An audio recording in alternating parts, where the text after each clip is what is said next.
পাকিস্তানের সাবেক প্রধানমন্ত্রী ইমরান খানের মুক্তির দাবিতে একজোট হয়েছে দেশটির সাধারণ জনগণ। রোববার ইমরান খানের মুক্তির দাবিতে রাজপথে দেখা গেছে সাধারণ মানুষের ঢল।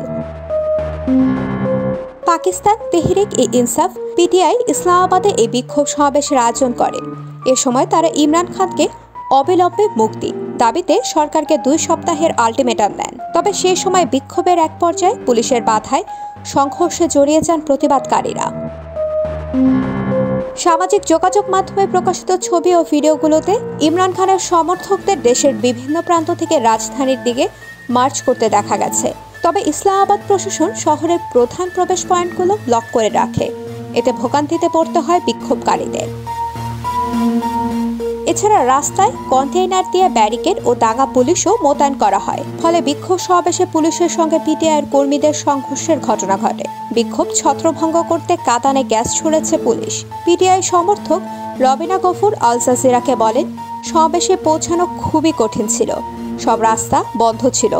তবে আমরা সংকল্পবদ্ধ, শেষ নিঃশ্বাস পর্যন্ত ইমরান খানের সঙ্গে থাকব। উল্লেখ্য, গত বছরের আগস্ট থেকে কারাগারে ইমরান। তার মুক্তির দাবিতে সমর্থন তৈরির জন্য দলের পক্ষ থেকে এই বিক্ষোভের আয়োজন করা হয়।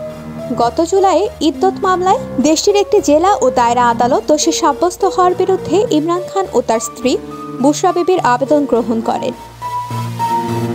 এরপর তাদের মুক্তির সম্ভাবনা দেখা দিয়েছিল। কিন্তু এরপর আবার ইমরানকে তোষাখানা মামলায় নতুন করে গ্রেপ্তার করে পাকিস্তানের ন্যাশনাল অ্যাকাউন্টেবিলিটি ব্যুরো (NAB)।